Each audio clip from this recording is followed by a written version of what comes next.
wonderful to see you, to see such a large crowd come and be here with us this evening. A cold and wet night, so well done.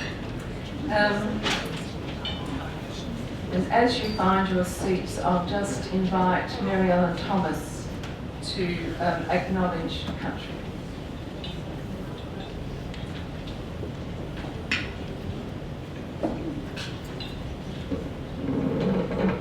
Shorter than most people. For tens of thousands of years, people have gathered on this land, and it was cared for by our first peoples. We acknowledge and pay our respects to the Kaurna people, the traditional custodians whose ancestral lands we gather on. We acknowledge with deep feelings of attachment and relationship of the Kaurna people to country, and we respect and value their past, present and ongoing connection to the land and cultural beliefs. Mary MacKillop too lived and prayed in this very special place. We remember also with affection Mary and all the Sisters of St. Joseph who have gone before us.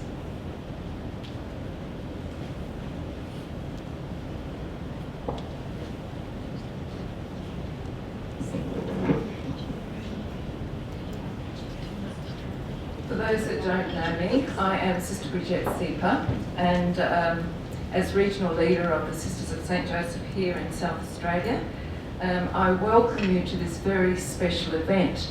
And I'm not sure whether it's Joseph that has so many friends or it's our Mary Crest, but you're all warmly welcomed.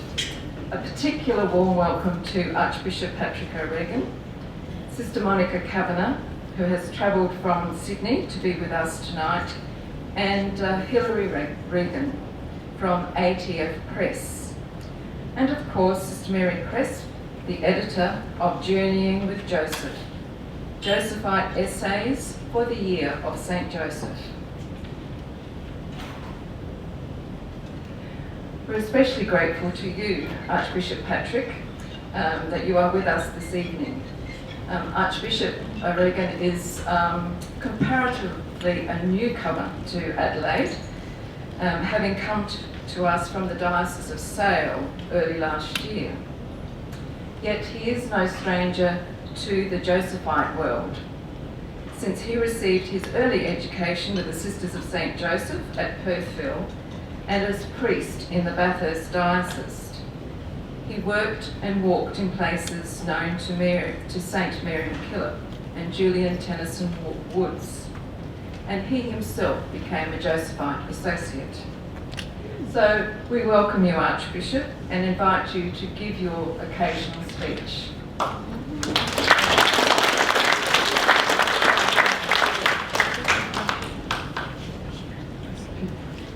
Thank you very much, Sister. Fellow journeyers, it's a great joy for me to be here tonight and offer a few words on the occasion of the launching of this fine book, Journeying with Joseph, Josephite Essays for the Year of St. Joseph, which Sister Mary Crest so graciously brought together for our enrichment. My mother grew up in the time of the Depression, and everything was precious for those who'd lived through those times, even to the extent she'd sometimes use a tea bag twice, but I haven't inherited that. But growing up in a family of 9, and having an aunt, Sister Matilde, in the Perthville Josephites, 3 of the girls were farmed out to convents to help both in the convent but also to help the family. So my mother always said that she grew up in a convent. But what she imbibed was the good, the public persona, but also the private inner life, if you like, of a community of faith. And she cherished that to her dying day. because it gave her an insight into the wonderful connection that faith brings. And she always would sort of joke about, why do they call them the Sisters of St. Joseph? Because they're the aunties of Jesus.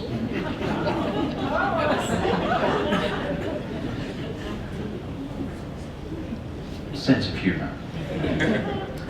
But it was the inside-out view, rather than the outside-in view, that she cherished most.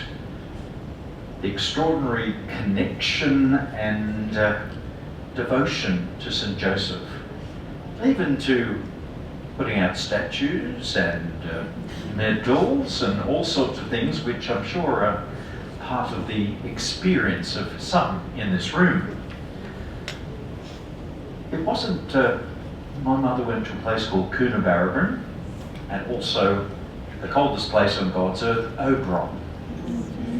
And, but she also was able to pray with them, just as a young girl.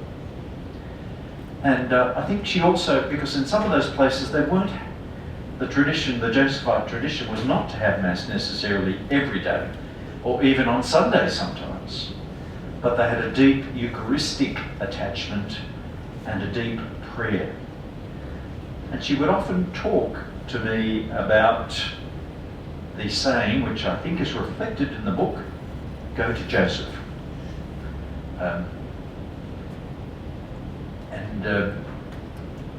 Mothers don't always offer too much advice, but in my case, that was the advice she gave to me.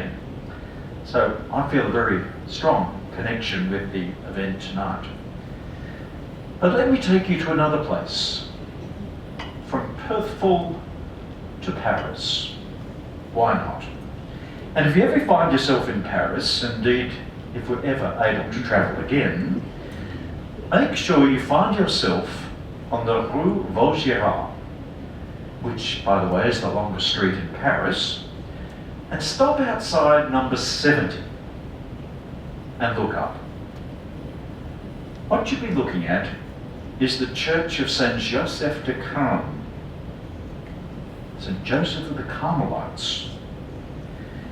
It might sound a little strange to begin this little occasional address by speaking about architecture and the architecture of an obscure church in Paris, but that's where we shall begin. You see, this is the church which is situated right in the heart of the Institut Catholique de Paris, where I was able to study for 2 years and was a visitor there often. It was constructed for the Carmelites from the reform of Saint Therese of Avila.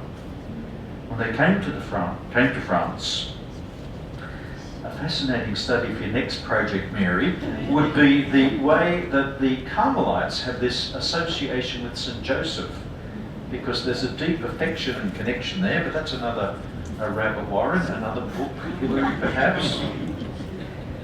The building itself wasn't completed until 1620, yet even after the completion of the first Italian dome in Paris, talk about ecumenism, it was with the help of lots of funding from large families from the Carmelite order. It wasn't dedicated until 1625.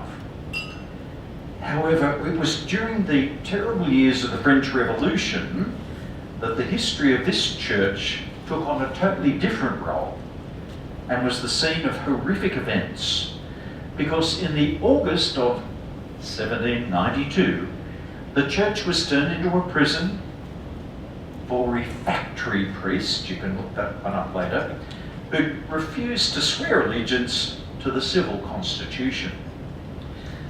More than 160 priests were detained at the church, and on the 2nd of September 1792, around 115 priests, bishops, etc., were executed with a knife in the garden.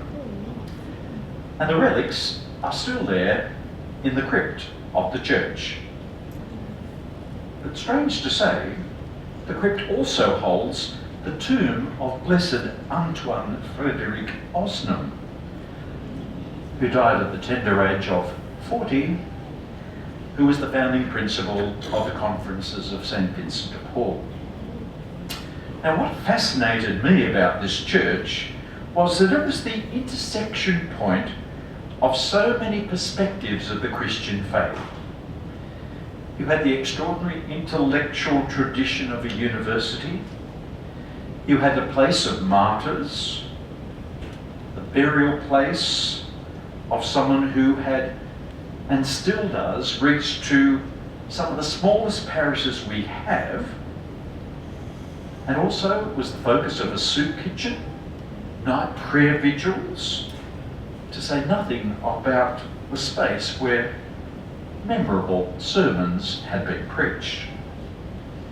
This particular church functions as a shelter where many different things, while loosely held together, find a home.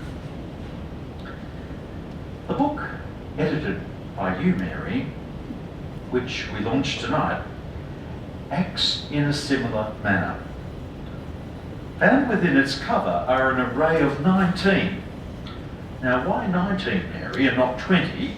It's obviously because the Feast of St. Joseph falls on the 19th of March. Well spotted. And they're short essays on the theme, which acts as a sort of a golden thread running throughout the book, Journeying with Joseph. And while it's true that a lot has been said about the theology of journey, and I think one of the first essays picks up that whole scriptural allusion and taken there a few other times, it's also one of the fundamental aspects of being a pilgrim people of God. It must be said that Pope Francis continues to surprise us with many thoughtful and sudden initiatives, or he has. And I think the year of St. Joseph is one of those. No one saw it coming, it just appeared. And one of the things that surprises and delights me about the event tonight is the alacrity with which this book has been produced. It's no small thing to bring together 19 different elements of such a recipe and bake such a delicious cake in record time. Well done. But I think it also appears at a time where we need to eat well. Appearing at a time where we are all learning to live a new mode of being under COVID, and at an historic time in the Church in Australia, where we're about to begin our first plenary council in 80 years, it's good to pause and journey, because we never journey alone, with the person of whom there is no recorded words. What an extraordinary element. There's been so many words getting ready for the plenary council, but tonight we're reflecting on the person of no recorded words. And in a world drowning in information and no connection, Joseph is actually the tonic that we need.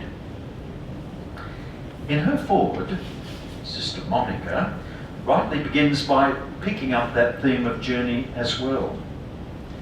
Joseph's journey and those inspired by Joseph's journey help us to reflect on our own.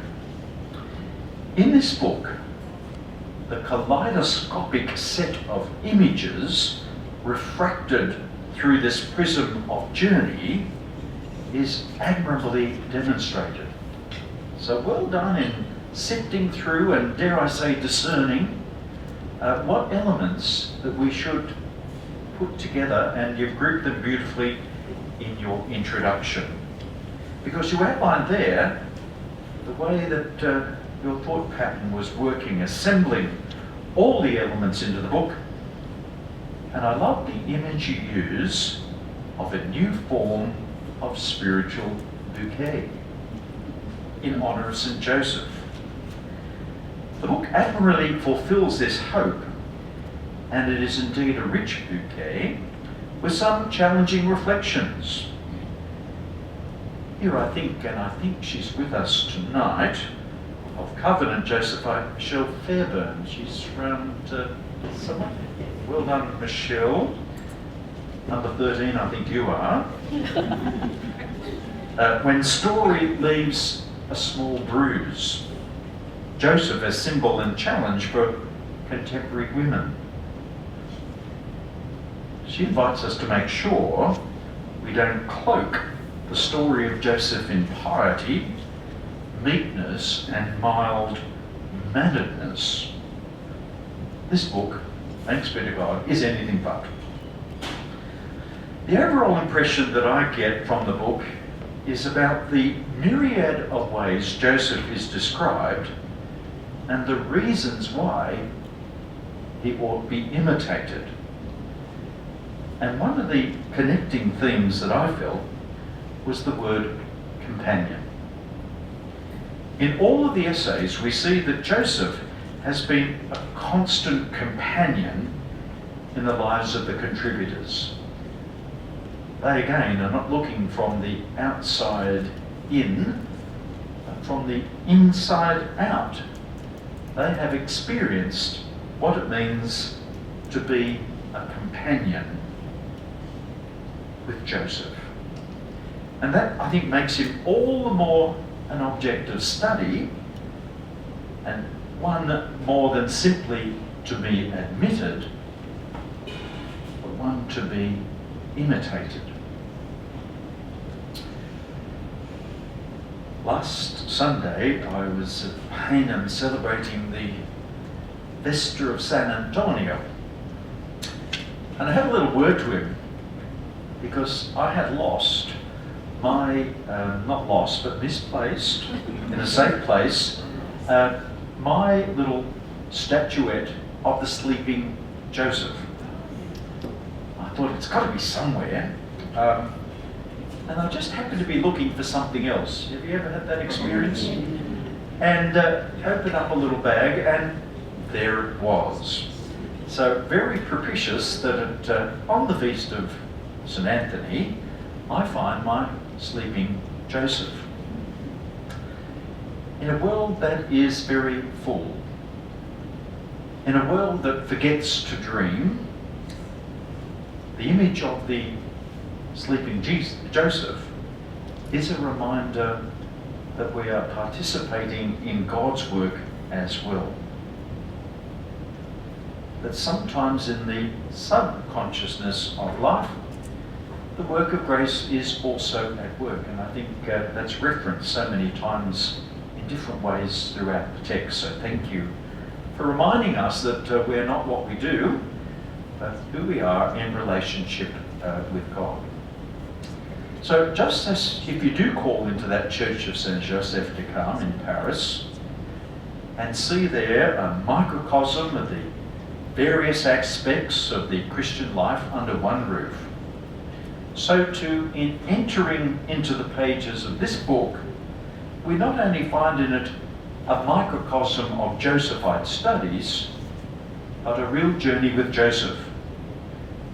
A journey that remains unfinished, but it's a journey with Joseph as companion. And that's this distinct expression and impression you get in just reading through that. That's not a study of, it's a study with. So, thank you, Mary, and all the contributors for furnishing us with such a helpful guide and a sure companion. Because there is a sense of anxiousness abroad, where little things we might have been able to integrate into our experience, they seem to have taken on a greater anxiety in people's lives. Joseph must have experienced, because of those dreams, and there's a wonderful essay on the 4 dreams of Joseph there, anxiety.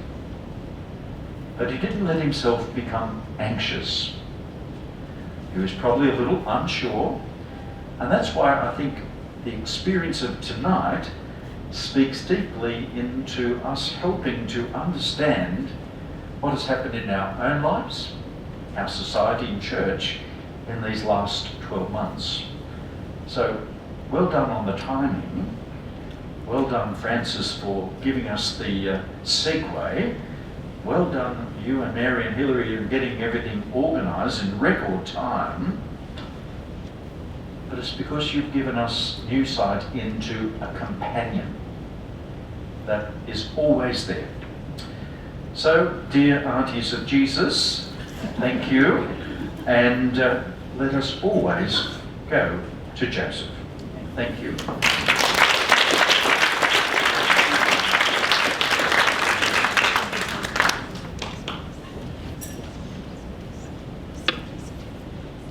Thank you, Archbishop. Well, you've left us with lots of thinking to do, whetted our appetites in case anyone was in doubt that whether the book was worth readable or not, I think, and also invited us to make plans for our future travels to Paris. And I'm not sure about myself as an auntie of Joseph, but of Jesus, but it's a nice thought. Thank you. Sister Monica Kavanagh is congregational leader of the Sisters of St. Joseph, and she resides in North Sydney, which is the location of our mother house. And as our book, as the publication of this book is co-sponsored by the Sisters of St. Joseph, I invite Monica to launch Journeying with Joseph, Josephite Essays for the Year of St. Joseph.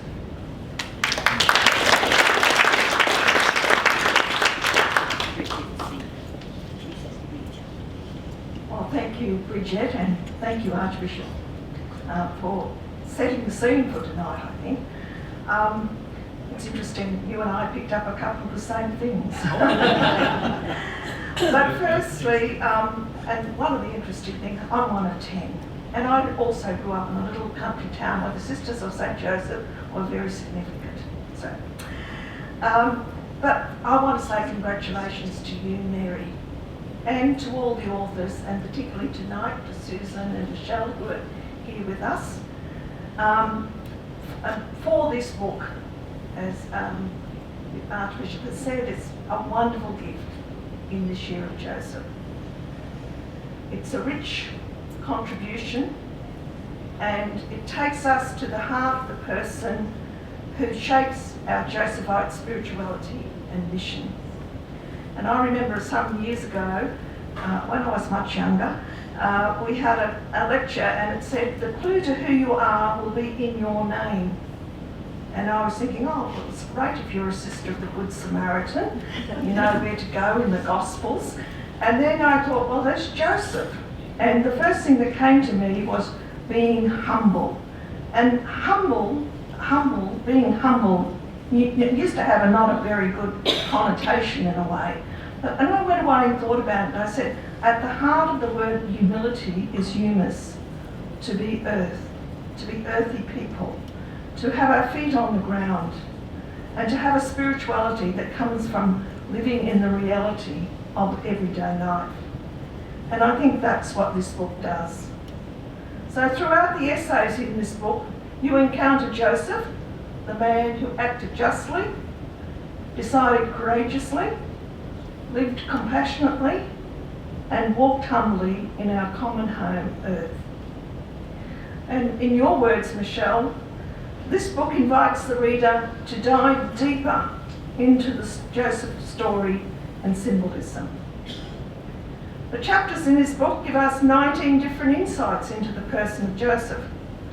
The book begins with the scriptural and theological foundation, which leads to Joseph being proclaimed the patron of the Universal Church and the patron of the Sisters of St. Joseph. Inspired by Teresa of Avila's love for Joseph, Julian Tennyson Woods finds a special place in his heart for Joseph. He named his first church in Penola St. Joseph's, and the work of the Church of the Institute, the Sisters of St. Joseph.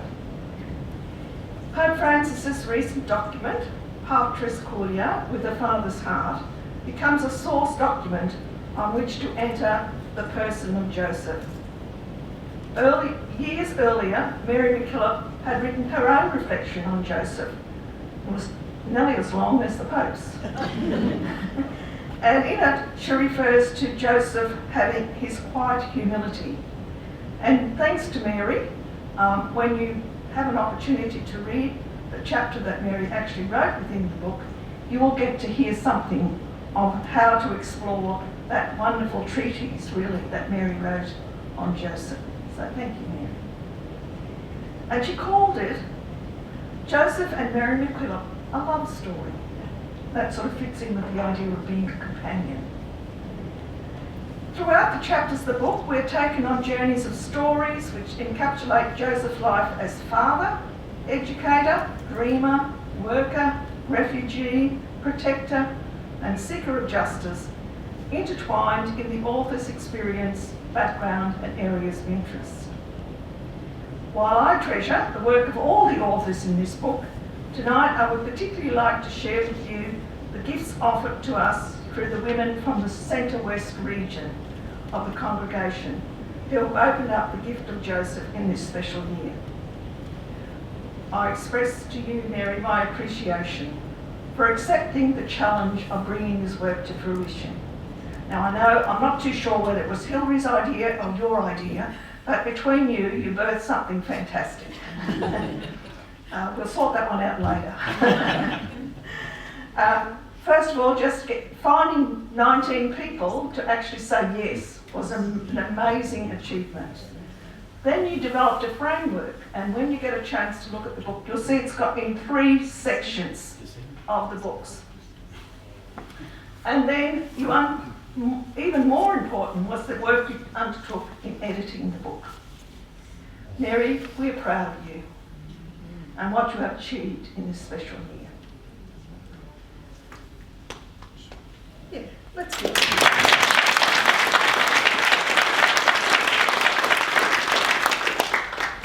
To Susan Pollard, a fellow sister of St. Joseph. Thank you for expanding the meaning behind the dreams revealed to us in the scriptures, leading us to acknowledge that deep capacity within Joseph to respond from a place of deep authenticity. Thank you, Susan.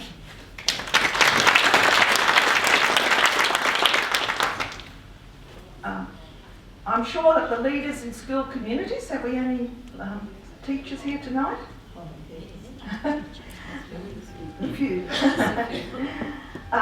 Well, you'll love Catherine Mead's chapter on Joseph. Joseph as a model for educational leaders. Catherine writes, school leaders who draw on the inspiration of St. Joseph in caring for those most vulnerable exemplify educational philosophies and practices that honour the authentic image of the child. Every child is held in God's infinite tenderness, just as Joseph held the child Jesus with great tenderness. Here in this circle of love, Jesus learned how to honour and treat each child and person with dignity and respect. But perhaps you, Michelle, called us to engage with the most challenging aspect of Joseph's life. Joseph as a symbol and challenge for contemporary women. In our telling of the story of Joseph, you encourage us to be mindful that we do not continue to uphold and share stories that perpetuate a patriarchal lens. You, Michelle, invite us to breathe new life into the narrative, and you did that. Thank you.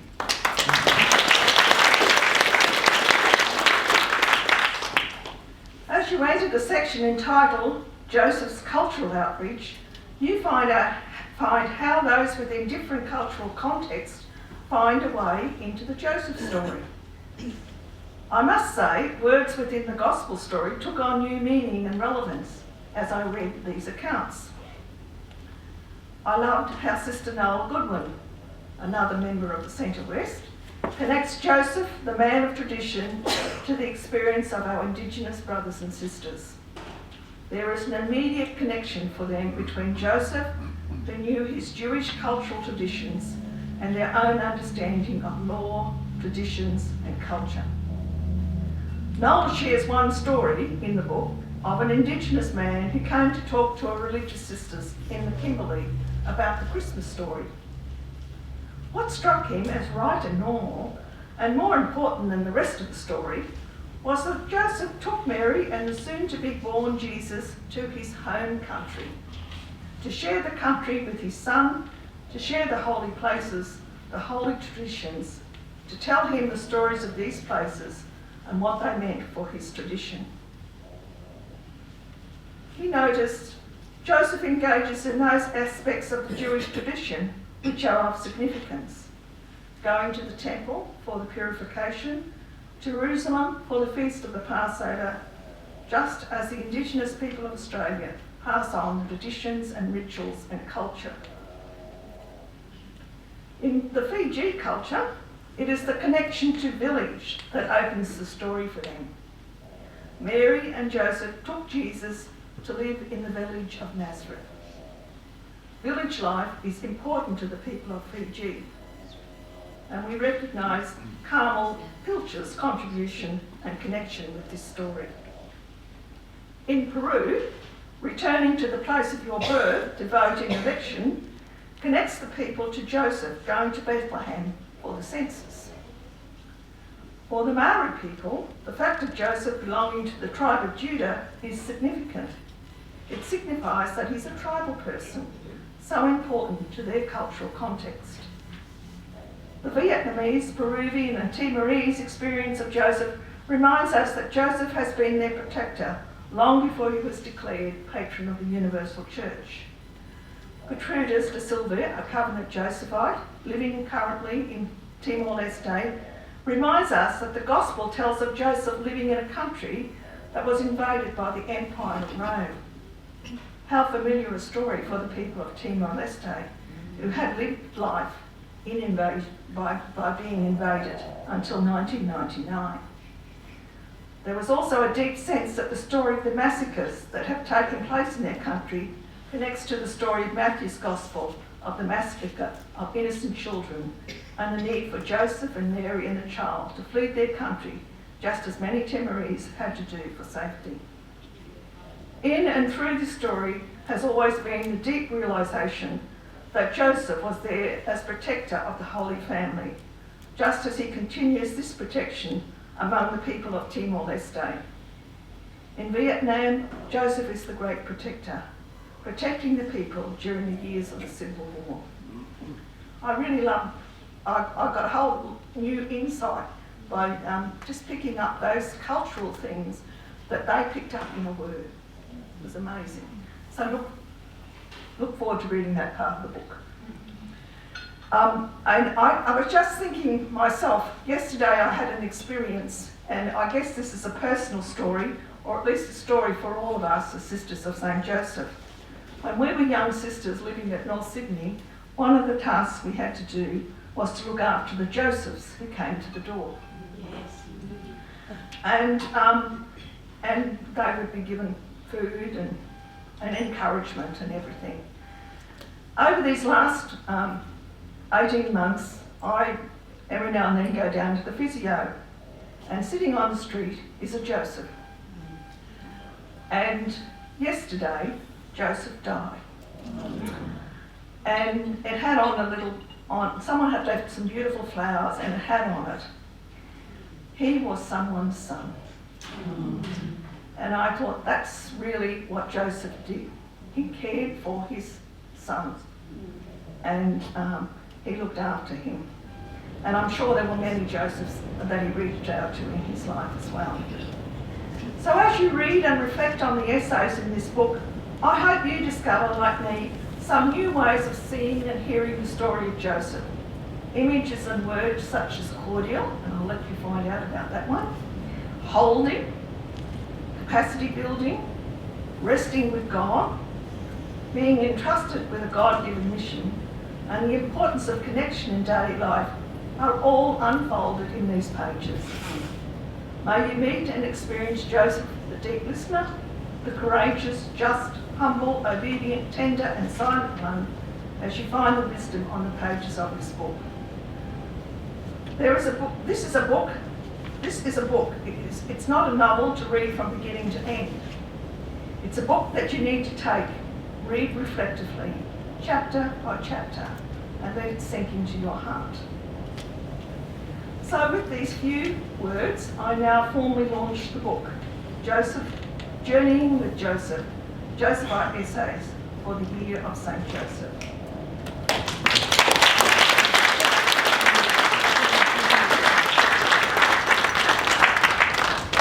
So congratulations once again to you, Mary, as the editor and as a writer, to you, Susan and Michelle, who are with us tonight, and to all who have contributed to this gift in the Year of Joseph. Thank you. And enjoy the read.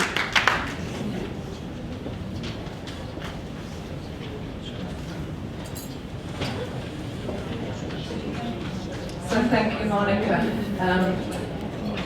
We are very privileged that you made the journey across the state from Sydney to come and be with us today, to bring out that richness, the richness that is in the book. And very proud to be standing here just thinking of all those contributors that contributed to the book with such wisdom and richness and spirituality that's evident in the Centre West region. So thank you, Monica, for that. So now I invite Sister Mary Cresp to respond.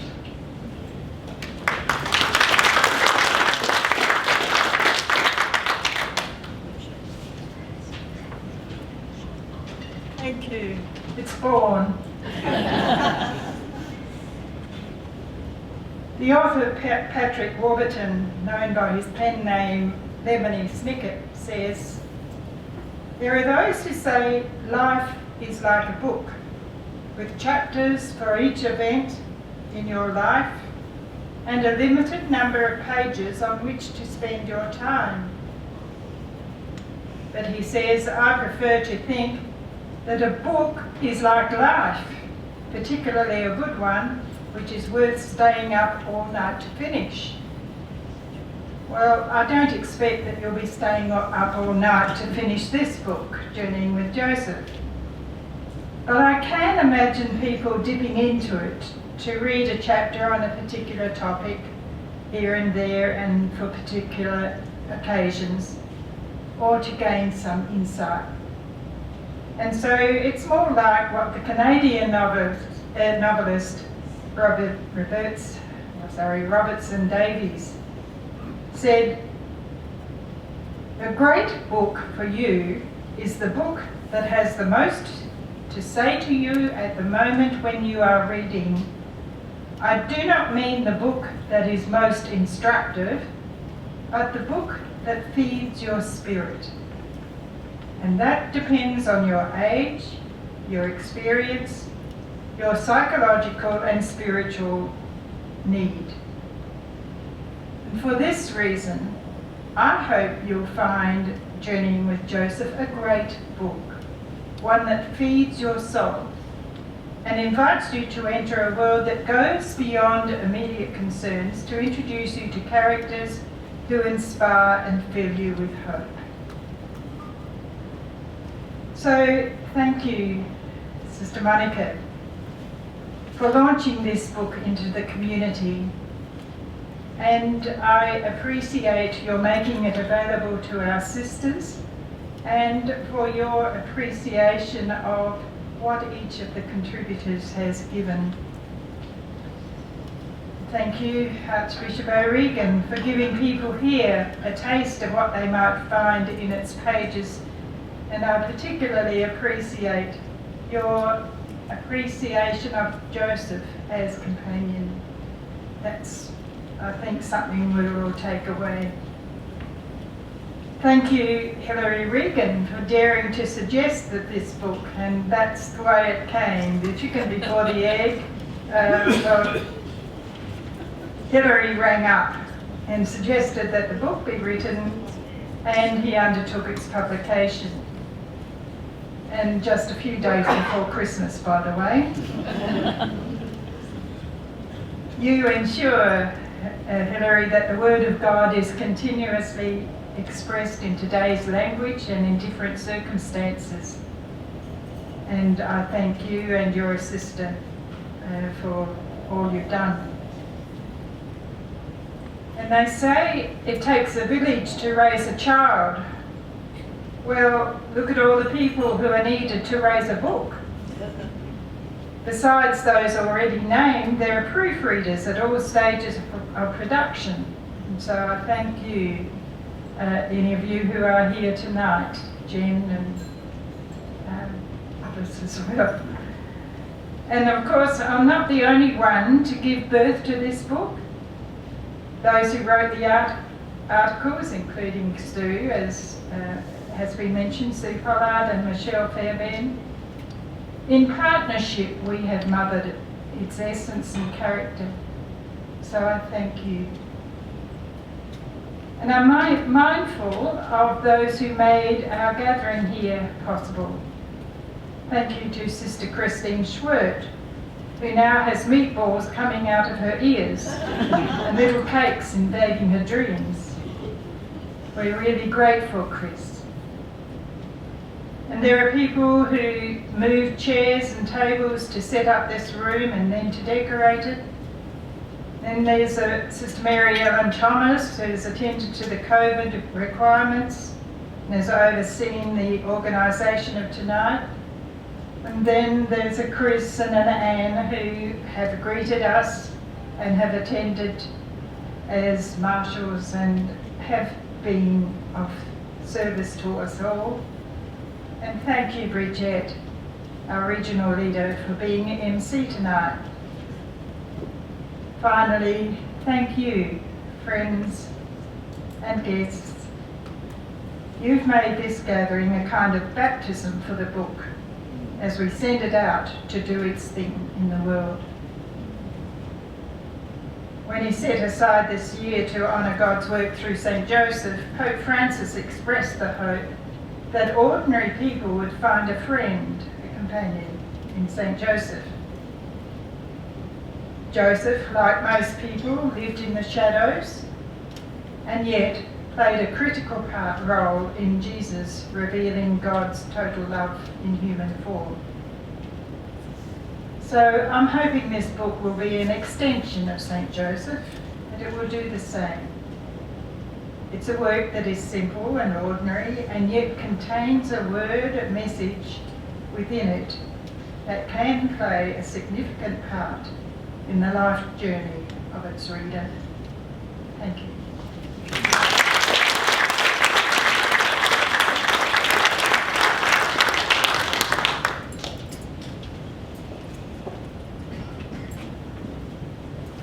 Congratulations, Mary, on the beautiful result of this publication. And it is a wonderful way to commemorate the year of St. Joseph. So as a small token of our gratitude for all the effort, the work and the making it all happen, we have a token of our love and pride in your achievement. So please accept these on our behalf.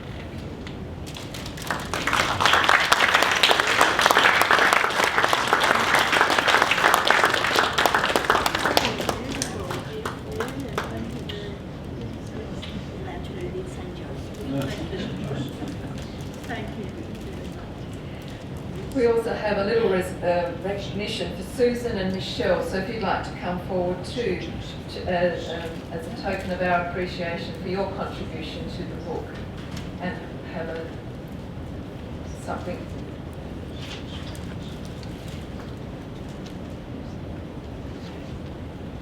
Thank you. Paul has something that you'd like to move over to Paul to say thank you.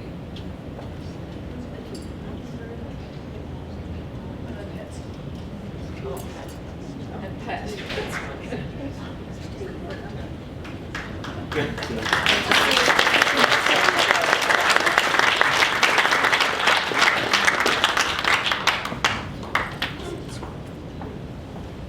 Well,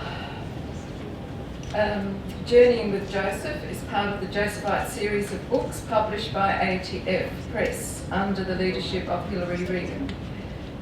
So we commend you, Hilary, on this publication and invite you to share your comments tonight with us. Thank you, Hilary. Thank you. Thank you all for this joyous event, as all book launches should be. They're a time of celebration and thanks. Celebration of a job completed and thanks to all who've been involved. It's always good, I find, to be one of the last people to speak, because you've listened to what everybody else has said and you've heard what they've said, hoping that they haven't said what you're going to say, and then you've got to quickly change what you're going to say if they have. Thankfully, they haven't said what I'm going to say. So this is good. By training, I'm a theologian, so what I have to say as a publisher is slightly theological. And being Trinitarian, I have 3 short things to say. First, something about me and about the press, something to say to thank the people involved in the project, and lastly, something very small, something theological. This is the second face-to-face book launch we've had this year. Both of them were in the Josephite series, and both of them Monica launched. ATF Press has been going 30 years, transforming words and ideas into publications. It's something very creative, bringing together something to birth, as Mary said. It's always imaginative and creative. It's always a roller coaster of many ups and downs, but it's always exciting and it's never dull. I grew up in this city, but I spent a number of years of my life in Brazil, which became my second home, and then also in New Zealand. I've been involved in some very exciting theological projects, translating the likes of the Conga and other French Dominicans. I grew up and was educated in my life by Dominicans, both men and women. My first contact with Josephite sisters was when my paternal grandmother lived at Cowndilla at the Providence in the last years of her life. Then my uncle, Father Paddy Kelly, was parish priest on Kangaroo Island, and I met Pamela Patterson and Margaret Hare, who were doing work with the young people on the island. Then many years later, after the publishing began, the Josephites began a series with us, and we have now produced 12 books over those years. And to me, it's probably one of the best run series we have because of the work of David and Mary Ellen and Josephine and others. There I met Mary Ellen and Mary Crest, and later others over the years. I have to admit that when I first met Mary, she confused me with one of my elder brothers and called me by his name, which when I told him he found quite amusing, as he knew her first in the 1960s. In our 30 years of work, we've published nearly 500 books, both in print and in EPUB, and distributed them here and overseas. We're doing translations from other languages and putting books translating books from other languages and also putting books into other languages. And one of our hopes is that we may have this book in Spanish so it could be available to the Peruvian market. We distribute internationally. Our books are in Amazon, Book Depository, etc. And we're growing in that regard. So second, thank you.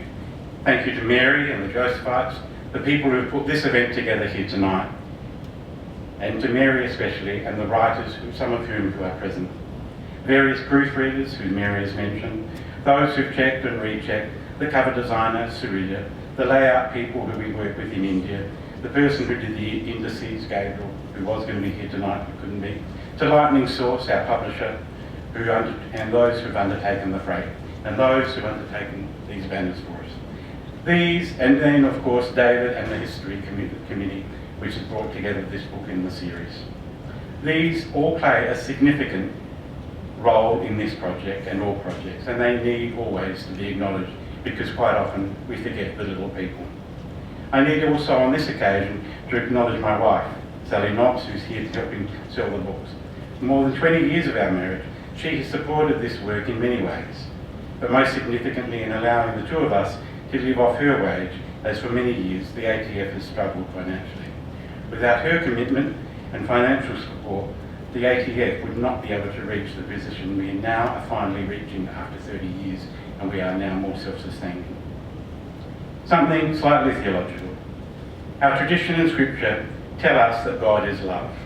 We know that is a mystery of our faith. Mystery insofar as something which is constantly being unfolded, being revealed to us through our understanding of life and of Jesus. In Joseph, we see the love of a father for a son. Except that Joseph we know so little about, and there he was with Mary and Jesus, and after the finding in the temple, the frantic search for their son, Jesus returns to Nazareth and grew up with his parents. Jesus, when he started his ministry, was the epitome of the human, fully human, but revealing who and what the love of God is in the life of the through the life of the Holy Spirit. Jesus showed us what being his disciple looks like: healing, loving, forgiving, celebrating, proclaiming, walking with, walking among, withdrawing to pray, being community that acts out of love for the people and what binds them and regathers for prayer and teaching. Jesus showed us how we could let go. When the Syrophoenician woman challenged him, and profoundly in his death, Jesus reveals to us what radical love is and what radical interwovenness of love is in community in the Trinity. Human love is always a mystery as well, something constantly being understood, being a way of life in our lives. It constantly being unfolded of how we are and how we love. When we encounter human love from another, we know it without being spoken of. We know it with having to name it or being reminded of it. We know it in the actions and the deeds. And as human beings, we also at times need to hear it, be reminded of it, to be told it. We need others to know of our love for them as well. So John's Gospel tells us that God is love, and wherever there is love, there is God. He also says that we love because we have been first loved by God. Love, that is God, shown to us in the totality of all that we see and know in the life of Jesus, moves within us and through us into the Holy Spirit. We are called to follow Jesus in the knowledge of that love, revealed to us in the radical love of God, of the life of the Trinity. And so in all of this, Joseph had some influence in the life of Jesus as he grew in wisdom and knowledge of his mission here on earth and the Son of the Father. That is one of the reasons why this book is important and why I suggested to Mary in December, a few days before Christmas, that we should do this. Came out of the idea that a number of years ago, when there was the Year of Mercy, there was a book put out, not by us, by another publisher here in Australia. So I thought, why shouldn't we do something similar? And so that's how it came to be. But Mary was the one who found the 19, not me.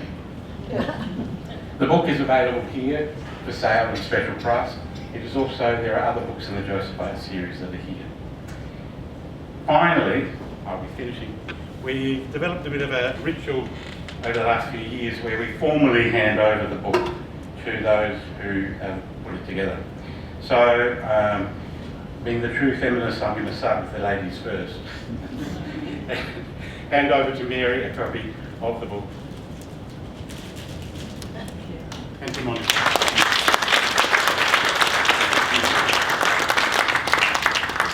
Bridget. And Mary Ellen had been responsible for the work of within the national team, and so I thought it was appropriate to make her feel still she's part of the team.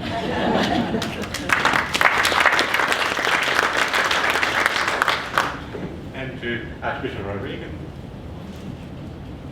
And to David, because of his work on the National Committee. Finally, there's no over statement as well. We also like to just do a small gesture of something in thanks for people for the work they've done. I don't know whether Archbishop Rodriguez, I'll do it the reverse time this way. I don't know whether Archbishop Rodriguez is the very first book we had in the series, which was edited by Ellen Cadwallader in recognition for the canonisation of Mary. Not Joseph. We've been calling him the office Sister Mary and Joseph. And to Mary, I don't know whether you've seen this, there's a little piece on Indigenous writings. And I have still more. And to Monica, a book by another theologian.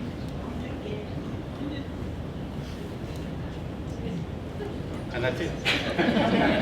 So thank you.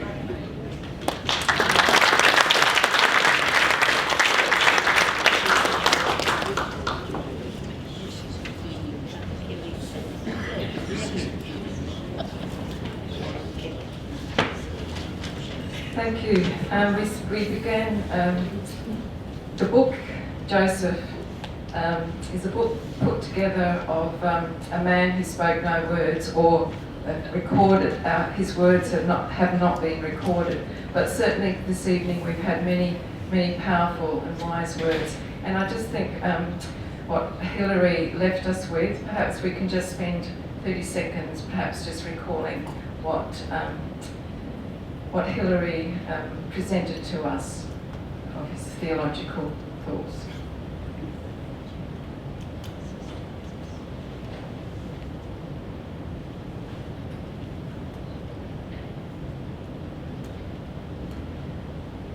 So thank you, Hilary.